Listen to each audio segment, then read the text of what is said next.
Bentrovati telespettatori di 7 Gold, canale 15 del Digitale Terrestre. Rieccoci di nuovo insieme con una nuova puntata di Penalty, tutto il calcio di cui il calcio vero non parla mai. Quest'anno festeggiamo la 13ª stagione.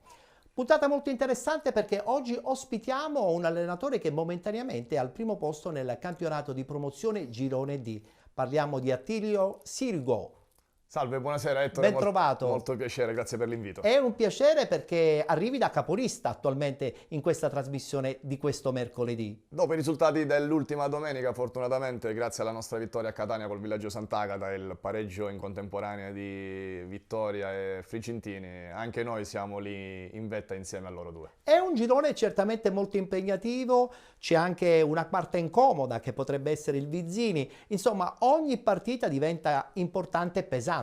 Purtroppo gli incomodi saranno diversi, credo che ci sono 5-6 piazze importanti che vorranno ambire ai playoff e quindi sarà un campionato difficile, come ben dicevi il Vizzini, ma non dimentichiamo il Megara, a parte noi, Frigentini e Vittoria, che in questo momento siamo lì al vertice. Certamente il Vittoria attualmente sembra avere i pronostici dalla sua, però è anche vero che questo Frigentini che è uscito sta impressionando, ci siete appunto voi, questo Vizzini che ha anche cambiato allenatore, ma parliamo di questa città di Avola che si è riproposta alla grande, devo dire, in questa stagione, probabilmente già pronta forse per un progetto importante come quello dell'eccellenza per la prossima stagione. Ma sì, Ettore, il progetto importante c'è ed è partito l'anno scorso. Volevamo iniziare bene, credo che aver raccolto 19 punti su 21 nelle prime 7 gare sia un bottino importante. Come ben dicevi, il Vittoria è attrezzata e si era attrezzata per fare il campionato di eccellenza, in quanto c'erano tantissime possibilità che venisse ripescata.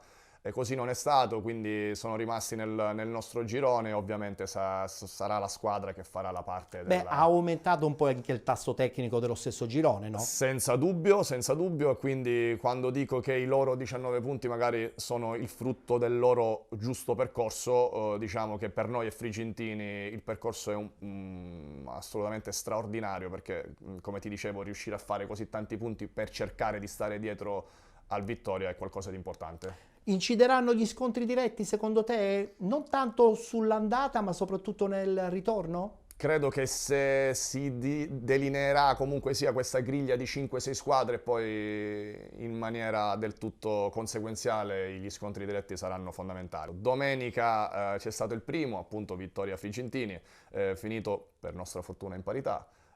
Come dicevamo, ci ha permesso questo di balzare al vertice insieme a loro. La cosa più importante è che proprio Avola finalmente ha sposato un bel progetto con un campo nuovissimo, bellissimo. La nostra struttura è il fiore all'occhiello della nostra città, una struttura fantastica in cui allenarsi e vivere gli eventi sportivi è qualcosa di importante e piacevole. Quindi sicuramente è quel qualcosa in più che ci permette anche di guardare ben volentieri ad altre categorie per il futuro. Volete guardare in prospettiva al futuro e con i settori giovanili come siete organizzati ad Avola? Io penso che la società abbia come obiettivo quello di riportare Avola tra le piazze più importanti di promozione ed eccellenza, quindi il balzo di categoria negli anni prossimi è l'obiettivo principale. Avola, come sempre, ha un bacino di giovani importanti e secondo me un altro passo importante che la società affronterà sarà quello di stabilizzare e strutturare bene dalla Juniores, dall'Under 19 fino alle categorie Insomma, più mi sembra piccoline. Una società con delle idee ben chiare. Lo possiamo dire. Da un anno a questa parte sì, sono delineate delle idee importanti e speriamo che il tempo campo ci dia poi ragione, deve dare anche ulteriori ragioni. È lui che comanda. È vero, è vero. Stai seguendo il campionato di Serie D? L'ho sempre seguito, quest'anno a maggior ragione perché Ragusa gioca le proprie partite casalinghe nella nostra struttura, a proposito appunto di struttura ben fatta, e quindi il sabato quasi sempre riesco a vedere giocare Ragusa e sto seguendo un campionato di assoluto buon livello. Sei contento di questo bella Siracusa, ma anche devo dire del Trapani, della stessa Vibonese? E io credo che Siracusa e Trapani alla fine saranno le protagoniste di questo girone di Serie D. Tifi un po' anche Siracusa tu però, dai. Ma guarda, sono contento che tra le prime due, quindi Trapani e Siracusa, ci sia come allenatori l'espressione di allenatori della nostra Sicilia orientale. È vero, e quindi Torrisi e e Cacciola. questo è importante.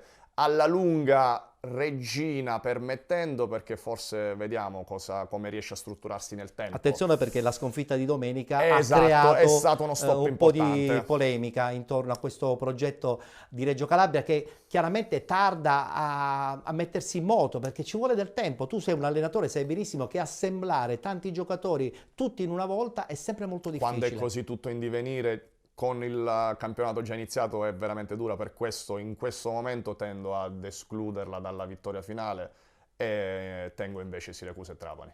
Guardiamo adesso dunque il tabellino delle partite che si sono disputate domenica nel campionato di Serie D.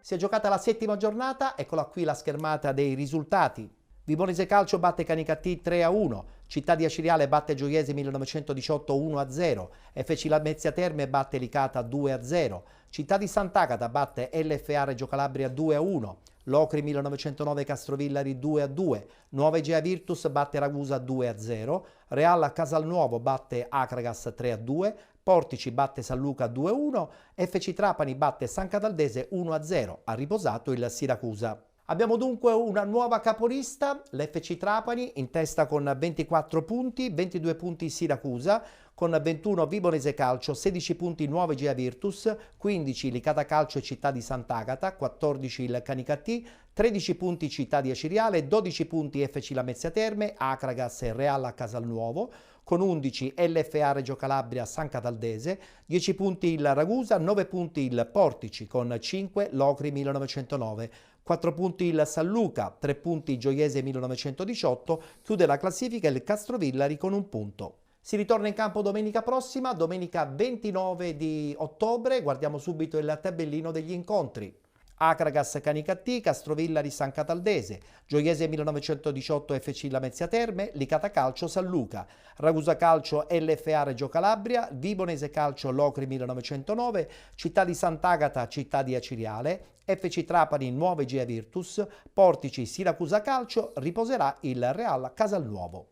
Voglio partire proprio da questa Vibonese, 3-1 a Canicattì, un campo sempre molto difficile, anche perché la squadra di Pidatella fino adesso ha dato filo da torcere a tutte.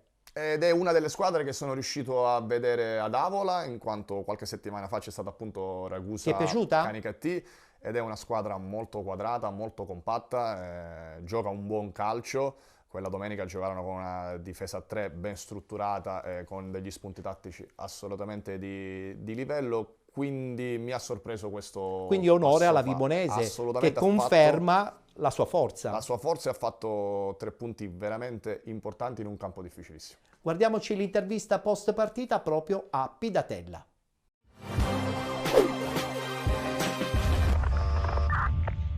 Sì, una buonissima squadra, lo sapevamo, noi siamo stati all'altezza della situazione fino al pareggio, forse un po' poi con l'uscita di Boniglia ci siamo disuniti. Resta il fatto che i ragazzi comunque si sono impegnati, ma non siamo stati sempre quelli del solito, un atteggiamento sbagliato, arrendevole, nel secondo tempo non abbiamo mai ricercato sull'1-1 la vittoria, poi in 10 uomini diventa complicato però. Devo dire che fino all'ultimo hanno spinto con Abu sulla destra un paio di volte, però la sconfitta credo che sia meritata per quello che ha fatto la Vibonese. È chiaro che sul 2-1 ribaltarla diventava complicato per gli uomini che avevamo in campo, quindi ci può stare. Poi l'espulsione diciamo che ha chiuso la partita, ma anche qua i ragazzi hanno spinto fino alla fine, quindi anche se non siamo stati quelli delle altre volte, ma nell'arco di un campionato ci può stare. non buttiamo la croce addosso a nessuno, bisogna essere all'altezza della situazione quando si viene chiamati in causa. Hanno dato tutto quello che avevano e quindi da martedì ci prepareremo per le prossime. Noi siamo partiti per rimanere sereni, non guardiamo i playoff, che se guardiamo i playoff saremmo presuntuosi. Siamo là perché abbiamo lottato, abbiamo avuto l'atteggiamento giusto, ci siamo espressi anche bene, quindi bisogna stare sereni, bisogna stare tranquilli, noi sappiamo il campionato che andremo a fare, chiaro che ci dispiace perdere un'altra volta in casa, ma lo torno a ripetere, quando incontri squadre come Trapani, Siracusa, Vibonese, ci può stare di steccare, quindi questo ci dispiace, però ci andrei piano con i voli pindarici perché noi non siamo stati costruiti per fare i playoff, specie in questo campionato dove ancora la regina si deve esprimere al meglio, quindi cercate di stare tranquilli, noi guardiamo quelli che stanno dietro, gli scontri diretti arriveranno presto e quindi noi siamo pronti anche per quello. Abbiamo peccato un po' di presunzione, io per primo, e quindi ne prendiamo atto, però non posso rimproverare nulla ai ragazzi perché hanno lottato, quindi non abbiamo nulla da rimproverare ai ragazzi, quindi abbiamo lottato fino alla fine e andiamo avanti. Vince 1-0 il Città di Aciriale contro la Gioiese, un Città di Aciriale che forse ancora dobbiamo comprendere in questo campionato. Il suo percorso sarà un percorso proiettato verso i playoff o verso il mantenimento di questa categoria? Ma la Aciriale è una di quelle piazze che in questo momento sta vivendo di alti e bassi. Bisognerà vedere nelle prossime partite su che livello si stabilizzerà. Ma Aciriale è una piazza importante, quindi credo che stiano lavorando per cercare di avvicinarsi quanto più possibile ai playoff. Anche perché appena sbagli i tifosi... È una piazza abbastanza duri. esigente e quindi c'è bisogno di fare bene. Quanto può incidere il fatto che comunque sono già partiti con l'idea di non essere squadra leader nel settore? Ma in una piazza importante, come dicevamo, come Aciriale, questo può avere dei risvolti mentali negativi e quindi riuscire a stabilizzarsi in un trend diverso dall'essere capolista può dare dei problemi, ma secondo me con il passare delle giornate il campionato riuscirà a stabilizzarsi in una zona medio-alta della classifica. Della serie, più punti faccio subito e più posso vivere poi la seconda parte della stagione con più tranquillità. Senza dubbio, mettere fieno in cascina in questo periodo è importante per l'inverno. Guardiamoci le interviste post partita, la vittoria della Aciriale contro la Gioiese.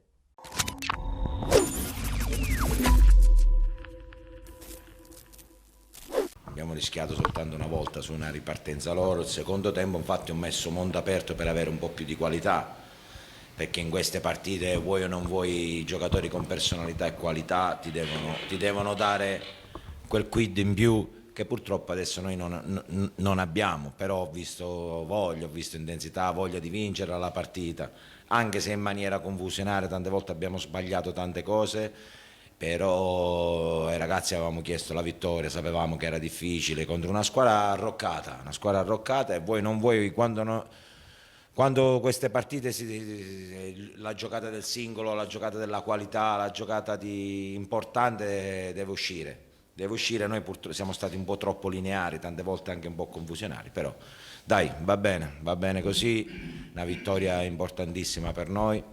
La temevo onestamente, anche perché in settimana 2 giorni ho visto i ragazzi un po' non tanto bene, soprattutto a livello fisico, però dai, di testa non gli si può dire nulla, ci hanno messo l'orgoglio, ci hanno messo la voglia, questa è una squadra fatta così, carente un pochettino non c'è il Lucchese, io sapete che non parlo dell'assenza, però oggi l'assenza di Lucchese con la sua qualità si è sentita. Questo è il mio pensiero, io sto cercando di valorizzare tanto questa squadra, sappiamo che tante volte noi dobbiamo andare di più sulla velocità e sulla forza che sulla qualità, però onestamente non gli si può dire veramente nulla a questi ragazzi, tante persone un pochettino acciaccate, ho avuto difficoltà anche a gestire un po' di infortunati, però va bene, lavoreremo questa settimana, poi domenica ci penseremo, sappiamo che oggi il Sant'Agata ha vinto fuori casa, a Reggio è una partita difficile, ma ci parleremo da martedì. Ci abbiamo provato fino alla fine, sapevamo che non era una partita facile e scontata. Loro si sono messi subito tutti dietro ad aspettare, non è facile trovare spazio in questi casi. Però noi ci abbiamo creduto su ogni pallone, come è successo magari è nato il gol mio, che sono stato un po' fortunato. Però questo penso deve essere il pensiero positivo in ogni partita. Penso che sia stato monte aperto a lanciarmi e poi c'è stato uno scontro dal difensore e il portiere e mi sono ritrovato la palla là. Ho avuto paura che il difensore la prendesse sulla linea, però fortunatamente è andato tutto bene. No, sono contento di aver fatto poi il primo gol in casa, lo aspettavo da tanto e sono veramente contento e orgoglioso dei miei compagni e dello staff. Con queste 2 partite abbiamo acquistato consapevolezza, ma non ancora al 100%, perché chi vive il gruppo ogni settimana, ogni allenamento sa che questa squadra può dare ancora di più e possiamo dare veramente tanto. Per quanto riguarda questa mia esperienza, credo che è iniziata positiva, speriamo che continui in modo positivo e sono veramente felice di stare qua.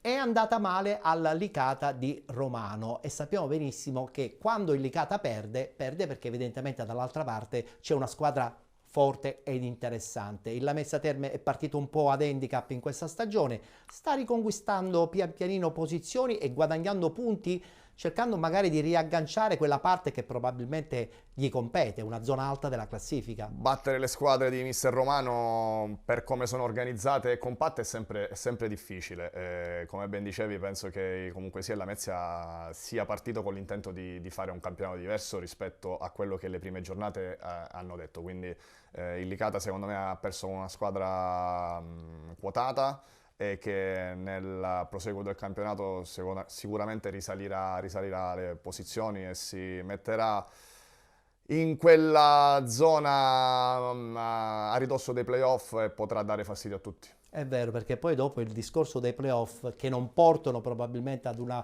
possibile promozione, sono sempre comunque dei terni al lotto, no? Assolutamente sì, in Serie D sono lunghissimi, ma per le nuove regole arrivare comunque a disputare i playoff in qualsiasi categoria è molto importante anche in vista dei ripescaggi della stagione successiva. È vero. È andata male invece all'LFA Reggio Calabria. Abbiamo anticipato che un po' tutti eravamo speranzosi nel gruppo reggino, però evidentemente assemblare uomini, assemblare società, farsi conoscere anche dai tifosi è sempre molto difficile. La squadra di Reggio Calabria sta trovando difficoltà, domenica ha perso una partita contro il Città di Sant'Agata. A questo punto cosa potrebbe succedere a Reggio Calabria? Una rivoluzione ennesima?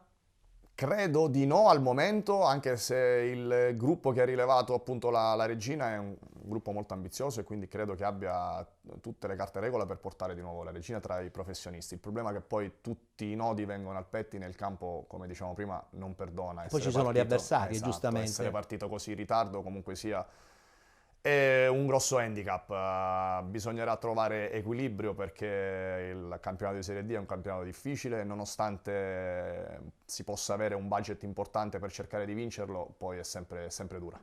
La realtà del Castrovillari in questa stagione ci ha un po' sorpreso perché non ci eravamo abituati a vedere la squadra calabra così bassa in classifica. È stata sempre una società che ha militato comunque in posizioni interessanti. Ritrovarla in questo momento all'ultimo posto nel girone I del campionato di Serie D un po' ci sorprende. Cosa succede?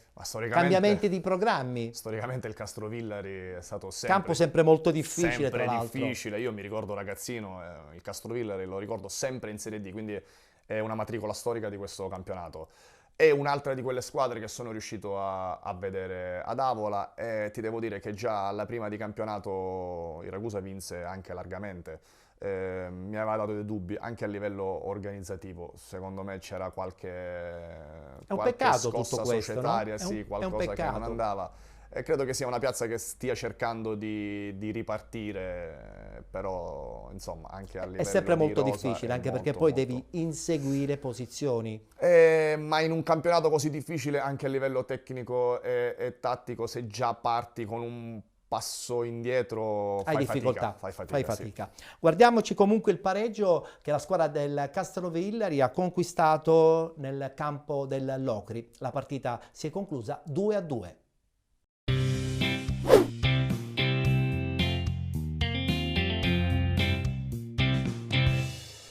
La Locri ancora una volta unisce calcio e sociale scendendo in campo con le magliette rosa dell'associazione Angela Serra, vicina alle donne e alle sorti del reparto di oncologia dell'ospedale di Locri, ma anche pubblicizzando l'evento in programma il 29 ottobre presso il lungomare della cittadina.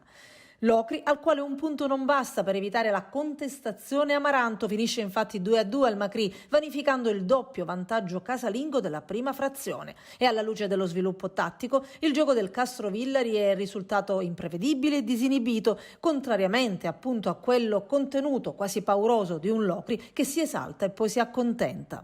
I primi 20 minuti di gioco sono ad appannaggio esterno, con l'Anziani ad imporsi sul cross di Marrone dopo 3 giri di lancette su 2 conclusioni verso lo specchio al 17esimo, di cui una proposta da Capitan Cosenza, lo stesso che si sposta verticalmente tra le linee per promuovere l'avanzata dei suoi e poi arriva a concludere per invitare l'Anziani alla parata. In questo clima di contenimento i padroni di casa ribaltano una manovra e praticamente Morrone al 24esimo si ritrova al centro dell'area con una palla messa lì proprio dal cross di Bruzzese, tanto da spingerla in rete per l'1-0. Il Castrovillari non si spegne, ma il Locri è ancora adrenalinico e Buzzi che cosa fa? Si oppone con 2 cross a parabola in aria, uno sul secondo palo per Bova, l'altro sul primo per Ouattara. Poi è la volta di Borgognone, tra i migliori in campo per i cosentini, che blocca il fiato di Lanziani perché al 30esimo minuto lo vede concludere indisturbato una palla che smuove l'aria al palo sinistro del portiere argentino. La palla finisce sul fondo, al 36esimo il Castrovillari si fa furbo, Azzaro si fa furbo perché imbecca un traversone in girata di Diaccheté e si inventa un contropiede corto che Lanziani deve controllare raccogliendo la palla conclusa male sul finale d'azione.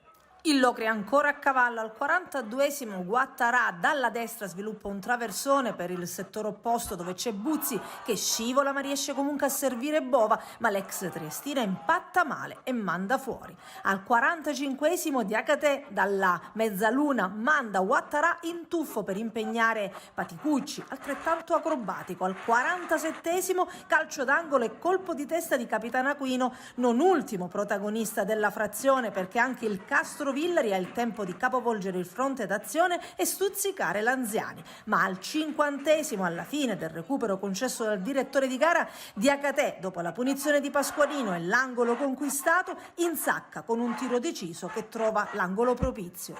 La ripresa invece inverte i ruoli e il Castrovillari apre i giochi con un rigore guadagnato dall'atterramento di Borgognone. Cosenza non sbaglia dagli 11 metri e Mister Riccio avvicenda Varela con Romeo e al 13esimo il neo immesso si trova proprio sulla traiettoria della conclusione di Atteo e la sporca a proprio vantaggio, spiazzando Lanziani che incassa il pari. Il Castrovillari rischia anche il colpaccio quando Giavara sta per beffare Lanziani con la punta dello scarpino del piede sinistro, proprio quando capisce di non riuscire a raggiungere la sfera. Al 36esimo Cetteiu dal fondo a cercare lo specchio, al 38esimo Diacate che salva sulla linea una palla destinata all'angolo basso dopo il colpo di testa a favore del Castrovillari arrivato con un suggerimento da calcio d'angolo. Al 39esimo Morrone invece per il Locri, ultimo spasmo, triangola con i suoi, c'è anche Bova, ma favorisce il 2004 per la conclusione calibrata ma alta. Risponde un altro 2004 Scognamiglio per l'ultimo sussulto del Castrovillari in discesa libera e indisturbata. Il giovanissimo costringe Lanziani a stendersi.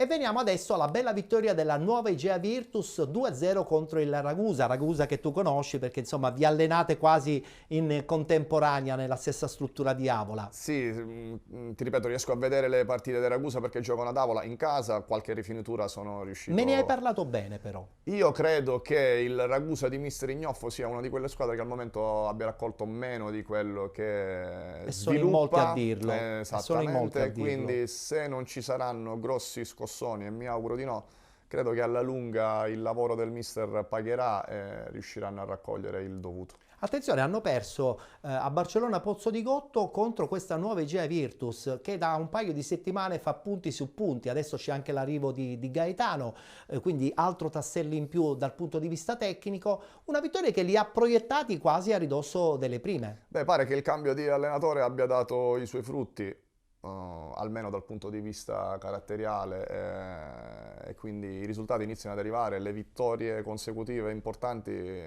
vuoi o non vuoi, ti riportano nelle zone alte della classifica. Guardiamoci gli highlights, la vittoria 2-0 della nuova Egea Virtus proprio contro il Ragusa.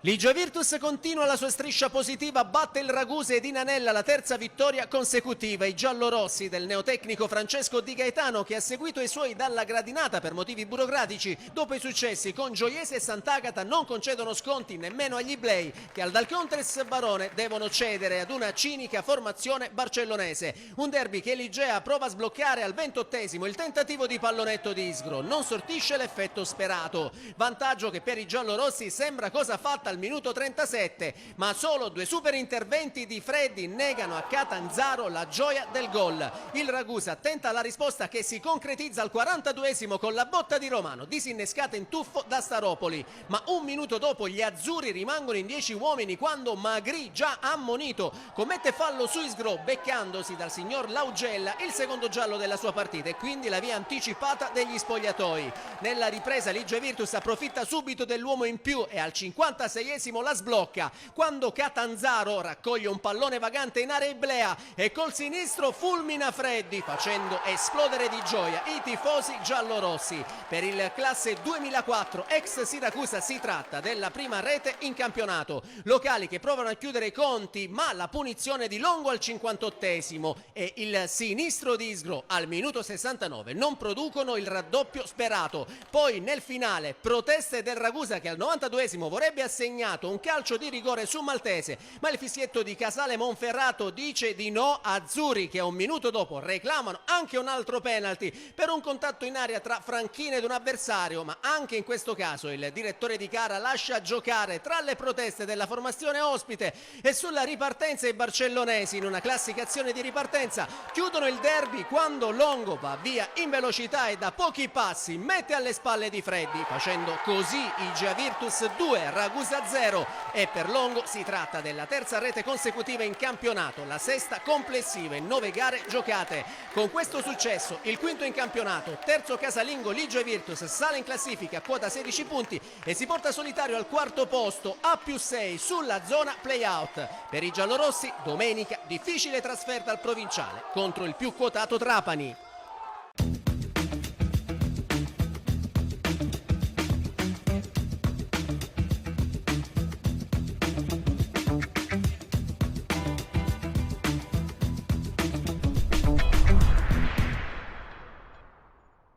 È andata male all'Acragas, torna a casa con una sconfitta, la terra campana si conferma un campo difficile. Sono sempre campi difficili, ma devo dire che mister Marco Coppa sta facendo un lavoro importante, a parte lo scossone della prima giornata nel derby con Licata. La partita persa anche col Trapani con strascichi di polemiche. Però diciamo che perdere col Trapani in questo momento ci può anche stare, ma il percorso che mister Coppa sta facendo credo che sia di assoluto livello e ben figurerà in questo campionato. Tra l'altro c'è stata anche la vittoria di Coppa che ha permesso ancora di allungare il sogno, secondo me anche un po' irraggiungibile, della Coppa Italia, no? Però proseguire in un percorso positivo anche in Coppa Italia aumenta gli stimoli, aumenta la fiducia e quindi fa bene anche quello. Guardiamoci gli highlights, la vittoria 3-2 del Real Casalnuovo contro l'Acragas.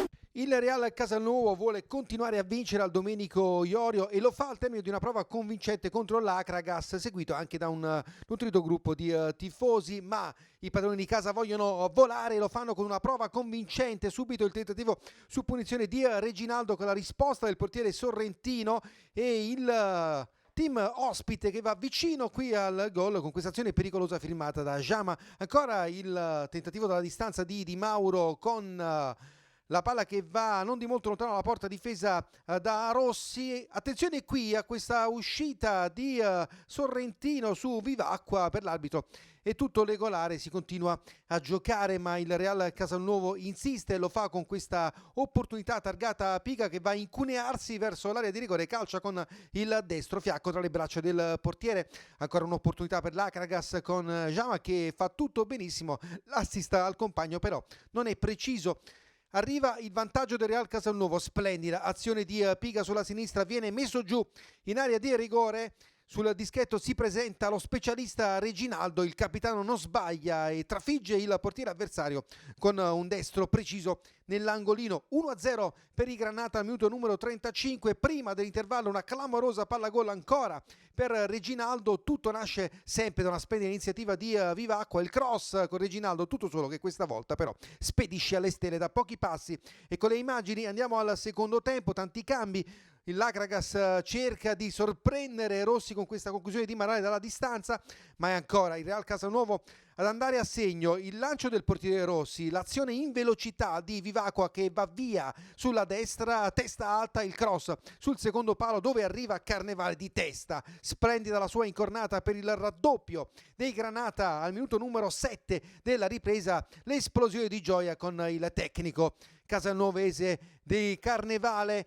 Ancora un'opportunità per chiudere la partita, ce l'ha sempre Carnevale. Guardate qui il destro a giro di un niente sul fondo, è fallito il gol del 2-0, arriva il gol del 2-1 con questo cross beffardo per Rossi, il gol di Grillo che ridà fiato alle speranze dei siciliani. Castelnuovo non ci sta, ancora il tentativo di Piga, quello del possibile pareggio, la palla gol per l'Akragas con Scozzari che calcia però sul fondo, la buona posizione.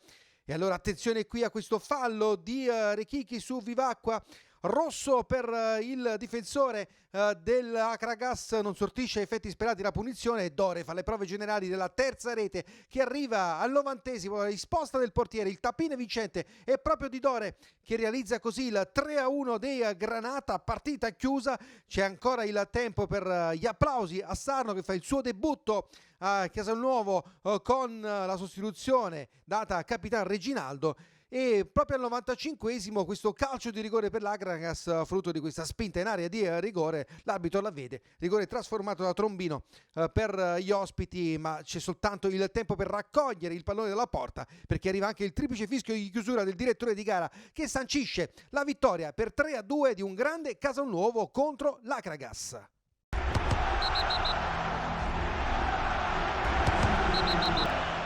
Sì, era una partita da vincere assolutamente, i ragazzi hanno messo quella cattiveria che è mancata diciamo, in questo percorso che abbiamo fatto fino ad oggi. Abbiamo subito un gol su un incidente del portiere, altrimenti siamo stati bravi in tutte le situazioni a chiudere le conclusioni, a essere belli compatti, a soffrire tutti insieme. Siamo stati bravissimi soprattutto il primo tempo nell'imporre il nostro gioco, ritmi alti, grandissima intensità, contro una squadra forte. Noi con le solite assenze, c'erano tanti giocatori fuori, nonostante tutto comunque i ragazzi sono dimostrati all'altezza della situazione. Questa partita deve essere una prova importante un po' per tutti, ma più per loro, perché io sono convinto di quello che sono i ragazzi. Forse a volte loro non si rendono conto di quello che possono fare. Oggi ne è stata la dimostrazione contro una squadra forte, squadra con giocatori importanti, organizzata. Hanno sciorinato una prestazione superlativa, quindi siamo tutti contenti. Adesso ci lecchiamo un po' le ferite e cerchiamo di recuperare qualche infortunato. Mi fa piacere anche che oggi ho fatto entrare Sarno, ha fatto l'esordio con la sua città, la gente era contenta, entusiasta, il ragazzo pure. E quindi adesso ci godiamo questa vittoria, ma già da domani iniziamo a pensare alla prossima. Mi aspettavo di trovare un'ottima squadra perché so che è una squadra fatta di nomi importanti, una squadra che non meritava la classifica che aveva e pensavo di trovare pure un atteggiamento fin dal primo minuto che fosse quello di oggi, come ho detto agli altri colleghi vostri, penso che l'Akragas si sia comportato per come ha lavorato durante la settimana. Quel calcio di rigore ha un po' rotto gli equilibri di questa partita, perché noi sullo 0-0 prima che passasse in vantaggio il Real Casalnuovo abbiamo avuto 3 ripartenze che però non siamo stati bravi a concretizzare. Se avessimo concretizzato probabilmente staremmo qui a parlare di un'altra partita. Sì, è stata una bella vittoria, ci voleva soprattutto per il morale. Sono molto felice per il gol e soprattutto per la vittoria della squadra.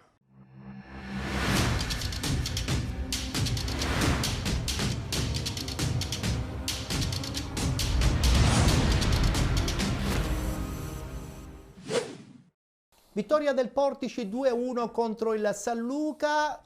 Il Portici che si sta in un certo senso riorganizzando. Lo scorso anno era un po' una mina vagante nel girone I del campionato di Serie D. Quest'anno non va bene come lo scorso, però è anche vero che come al solito andare a giocare in Campania per tutte le squadre, soprattutto quelle siciliane, è sempre molto difficoltoso. E anche il Portici è una di quelle squadre che ci si aspettava magari un inizio di stagione diverso. E io penso sempre che poi arrivati alla 10ª, 12ª giornata inizieremo a capire dove andranno queste squadre, in quale tendenza si avrà per raggiungere le posizioni in campionato. E parliamo adesso di questo Trapani che finalmente raggiunge la vetta solitaria grazie alla contemporanea giornata di riposo del Siracusa Calcio e vince a San Cataldo, dove tutti hanno trovato difficoltà, secondo me anche un po' per le dimensioni del campo, però anche perché questa San Cataldese ha dimostrato di essere una squadra che sa giostrarsi bene in campo nel bloccare soprattutto squadre quotate come ad esempio il Trapani. Ostica, ben organizzata, con un buon livello tecnico soprattutto a centrocampo, è una squadra che ho visto giocare. E quindi la vittoria del Trapani vale tanto. Dove può trovare le difficoltà più difficili il Trapani in questa stagione? In questi campi oppure poi negli scontri diretti? Allora, a parte le dirette concorrenti alla vittoria finale, poi la differenza la faranno quegli scontri con le squadre di media bassa classifica, che alla fine sono quelle squadre che se approcci male la gara ti vanno a togliere quei punti che poi a fine campionato peseranno. Peseranno tantissimo. Guardiamoci gli highlights, la vittoria del Trapani 1-0 contro la San Cataldese.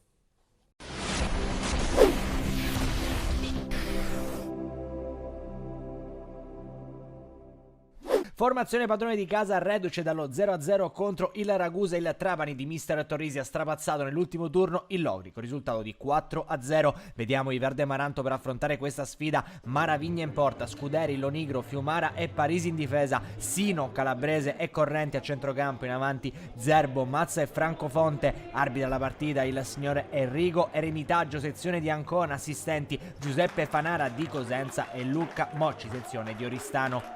Maglia bianca per quanto riguarda il Trapani, in verde amaranto classico invece la San Cataldese. Si parte col film del primo tempo, passano 6 minuti, c'è un primo tentativo su calcio di punizione del Trapani, la sfera però viene respinta al 13°. Attenzione perché arriva un cross al centro dalla destra, viene spazzato sui piedi di un calciatore che impegna alla grande Maravigna che vola letteralmente, la va a deviare. 18° conclusione di Balla che esce di poco sul fondo. Buon avvio all'ora degli ospiti, ma al minuto 23 c'è un calcio di punizione per la San Cataldese. Correnti prova a mettere in mezzo, brivido per la difesa ospite, il pallone alla fine non è concreto. Minuto 29, azione solitaria per il Trapani da parte di Olli Kragl, destro che però si spegne in diagonale fuori. Minuto 35, la San Cataldese protesta, c'è un possibile fallo di mano di Pino che non viene però segnalato dal direttore di gara Eremitaggio. Vediamo ancora al replay, molti dubbi sulla scelta da parte del fischietto di Ancona. Minuto 43, calcio d'angolo per il Trapani, il pallone finisce in mezzo dove Sabatino alza di poco la mira.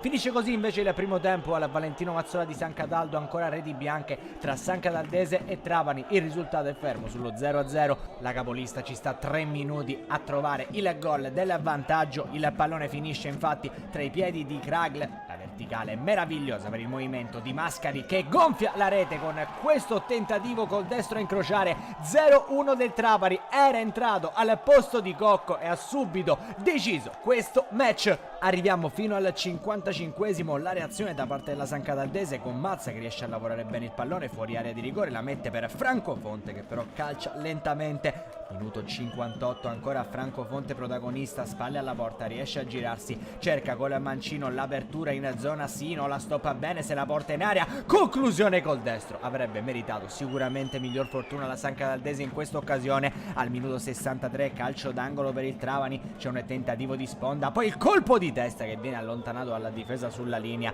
spazio a schiena al 64esimo, minuto 73, break da parte del Trapani con Kragle, sombrero al primo avversario, continua a sfondare a destra, l'ex Messina cerca il mancino verso la porta, gran respinta da parte di Maravigna, minuto 79 e Gagliardi pericoloso in casa Trapani davanti all'estremo difensore, cerca il destro in uscita, Maravigna di fatto con la faccia evita il possibile 2-0 ospite, minuto 82, palla a Kragle che col mancino la mette dentro, Gagliardi si gira ancora una volta Maravigna, ma finisce così al Valentino Mazzola di San Cataldo, un'ottima San Cataldese, cede soltanto 1-0 alla capolista Trapani.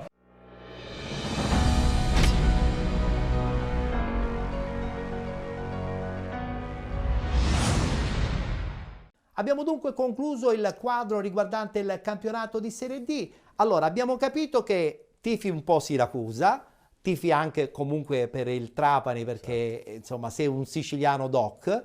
È un campionato difficilissimo, bisogna attendere probabilmente gennaio-febbraio per capire a questo punto il vero percorso di queste due realtà.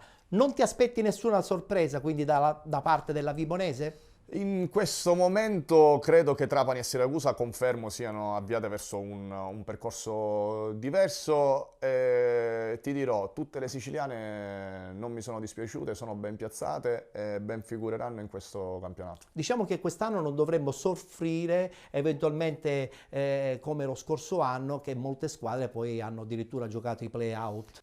Tante posizioni sono riservate ai play-out in Serie D, quindi saranno tantissime le squadre coinvolte, ma credo che alla lunga le siciliane si tireranno fuori perché, ti ripeto, sono squadre compatte e ben figureranno. Hanno sicuramente investito un po' di più rispetto allo scorso anno con il Catania che c'era in categoria. Quando hai quel Catania lì, vuoi o non vuoi, cerchi di limitare le spese perché tanto diciamo che la vittoria finale era già segnata. Alquanto scontata. Quest'anno sotto il profilo tecnico le siciliane si sono ben attrezzate e vedo mister e allenatori lavorare bene. Concludiamo dunque la nostra prima parte della trasmissione, adesso ci fermiamo, c'è una pausa pubblicitaria, tra poco rientriamo in studio per parlare dei due gironi del campionato di eccellenza e poi concluderemo di nuovo parlando del campionato di promozione, dato che abbiamo ospite il mister del Città di Avola. A tra poco.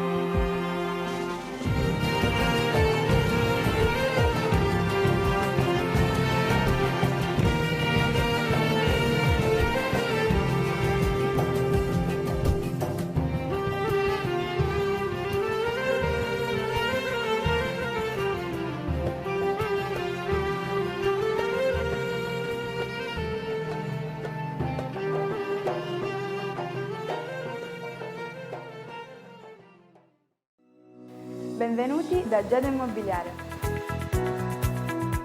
La professionalità come punto di partenza, la qualità dei servizi come riferimento essenziale.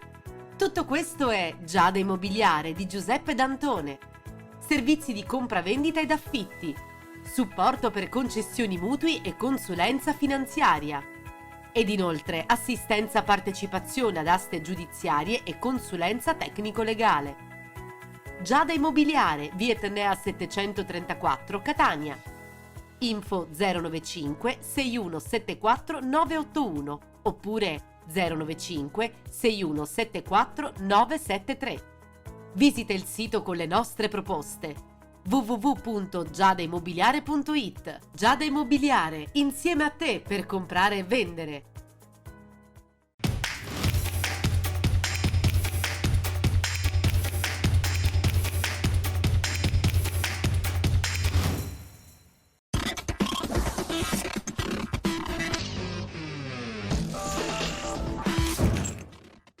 Attilio Sirugo, l'allenatore della città di Avola, ospite nella nostra trasmissione Penalty in onda qui sul canale 15 del digitale di 7 Gold. Attilio, campionato di eccellenza certamente molto interessante quest'anno, sia il girone A che il girone B, squadre che hanno veramente investito tantissimo. Entrambi in girone ci sono delle piazze importanti che, come dicevi tu, hanno investito budget importanti. Il livello tecnico e tattico si è alzato notevolmente, quindi sicuramente 2 gironi molto interessanti da seguire. È una quinta categoria nazionale che prende sempre più forma, c'è sempre più interesse. Sì, anche perché gli investimenti aumentano e quindi è vero che stiamo parlando della quinta divisione italiana, ma ci sono degli spunti, delle idee, degli sviluppi davvero interessanti. Tenendo presente tra l'altro che ci sono molti capoluoghi di provincia, per esempio nel girone A Caltanissetta su tutti. Esatto, piazze importanti, come dicevamo, città importanti che hanno bisogno di calcio importante, l'eccellenza è un trampolino importante per loro. Guardiamo subito a questo punto i risultati del girone A.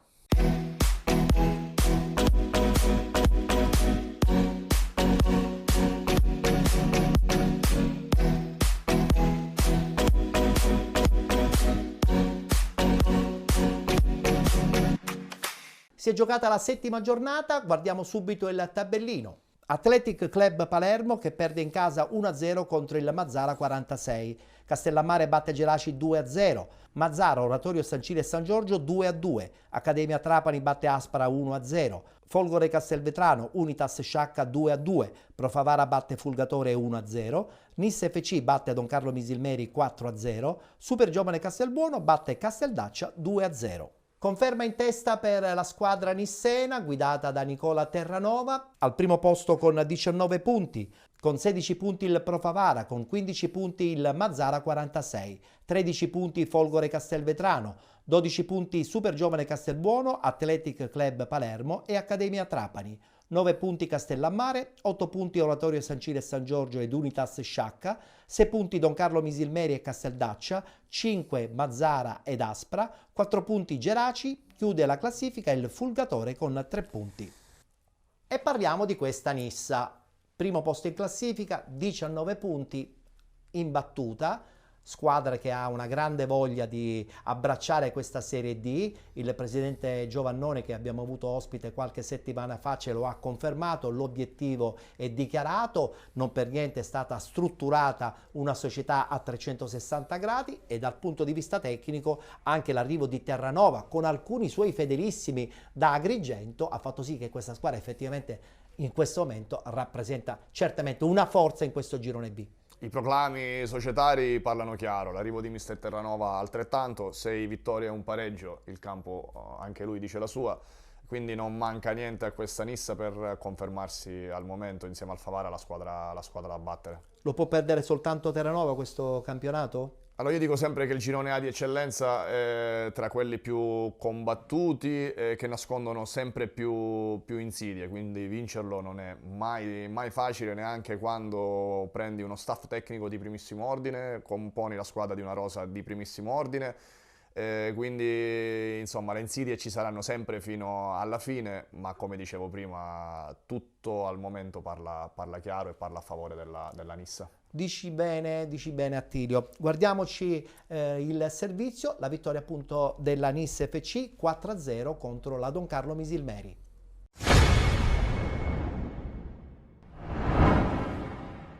Bentrovati con la 7ª giornata del campionato di eccellenza siciliana. Si gioca al Marco Tomaselli di Caltanissetta la sfida tra la capolista Nissa che ospita la Don Carlo Misilmeri. Formazione di mister Terranova che nell'ultimo turno ha pareggiato 1-1 con il Mazzara 46. Don Carlo Misilmeri reduce dall'1-1 contro l'Accademia Trapani. Vediamo la formazione biancoscudata per affrontare questa sfida 4-3-3. Questo l'abito scelto dal tecnico Terranova: Enezzai, Rossi, Gamez Biedo, Barrera, Pedicone, Pagano, Privitera Esposito, Gueye, Agudiak, Semenzin. Tutto pronto per il film del primo tempo, primo tentativo, primo gol. Rossi a destra trova l'imbucata su Gueye, pallone in mezzo a Agudiak, movimento perfetto in area, girata che vale l'1-0 della Nissa, minuto 14, Don Carlo Misilmeri che ci prova, c'è una conclusione dal vertice dell'area di rigore, blocca senza grossi patemi Elezai, minuto 22 si ripropone in zona offensiva la Nissa con Privitera che cerca Pagano, il gioco si sposta a sinistra per Pedicone, il cross dentro, Agudiak svetta sul primo palo, costringe al volo Zummo,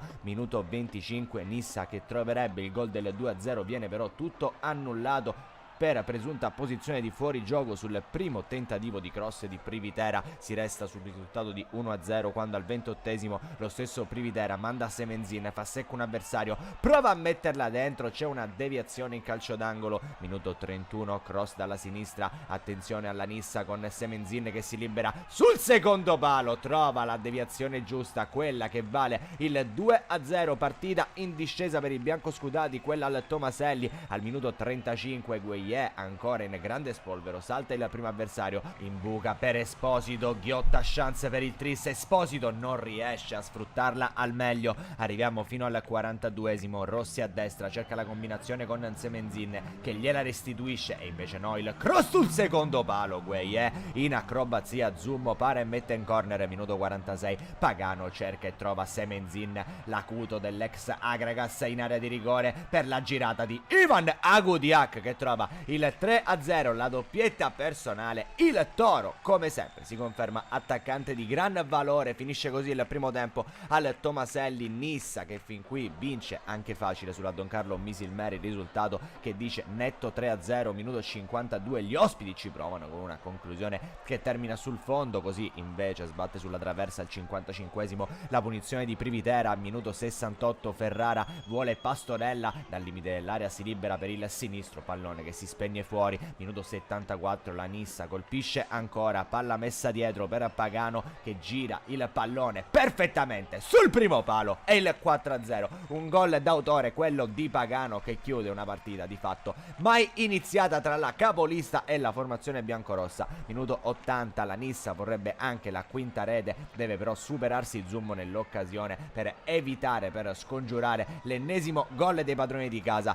minuto 84, attenzione perché attacca Don Carlo Misilmeri da sinistra con questo intervento che vale secondo il direttore di gara un calcio di rigore, dal dischetto si presenta Matera, ma è una giornata di grazia per tutta la Nissa e Elezai para di lì a poco, finisce la partita, triplice fischio 4-0 tra Nissa e Don Carlo Misilmeri, vola letteralmente la formazione di Mister Terranova.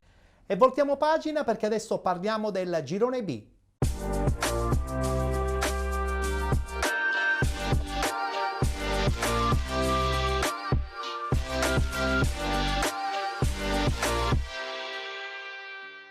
Anche qui si è giocata la settima giornata, guardiamo subito i risultati.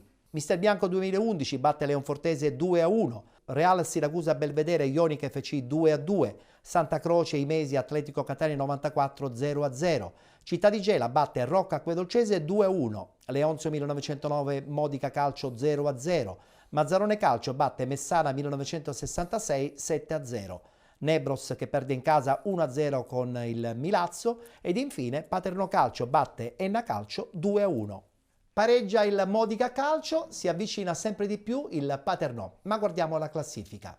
La squadra di Betta ancora in testa con 16 punti, con 14 il Paterno Calcio insieme alla Città di Gela, 13 punti Enna Calcio, 11 punti Mister Bianco 2011, Milazzo, Real Siracusa Belvedere, 10 punti Mazzarone Calcio e Nebros, 8 punti Imesi Atletico Catania 94 e Leonzio 1909, Leonfortese 7 punti, 6 punti per la Ionica FC, chiudono la classifica Santa Croce e Rocca Acquedolcese con 5 punti ed il Messana 1966 con 3 punti. Pareggia a Lentini il Modica Calcio, un Modica che sembra un po' con il freno a mano, l'impressione in questa parte della stagione, la squadra di Betta perde qualche colpo, anche se attualmente continua a essere al primo posto, però alle spalle preme questo Paternò. Ma magari ci si aspettava che riuscisse ad allungare un po' più il passo rispetto alle altre, visto che comunque sia Enna che Paternò inizialmente hanno perso qualche punto, quindi magari ci si aspettava che il Modica di Betta fosse un po' più avanti nei punti, ne ha fatti 16 su 21, ha fatto una sconfitta e un pareggio a Lentini domenica, quindi Enna e Paternò ancora rimangono in corsa, sono riuscite a tenersi a breve distanza.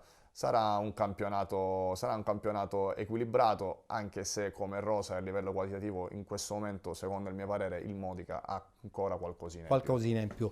Ma non abbiamo parlato però del Città di Gela, perché zitto zitto attualmente è al terzo posto, pronto quasi a sfruttare i momenti di difficoltà delle altre. Ma dopo la fusione che c'è stata fra le due società in estate, magari qualcuno si aspettava ad un campionato un po' di transizione. E invece no. E invece stanno facendo bene, in casa riescono a ottenere ottimi risultati.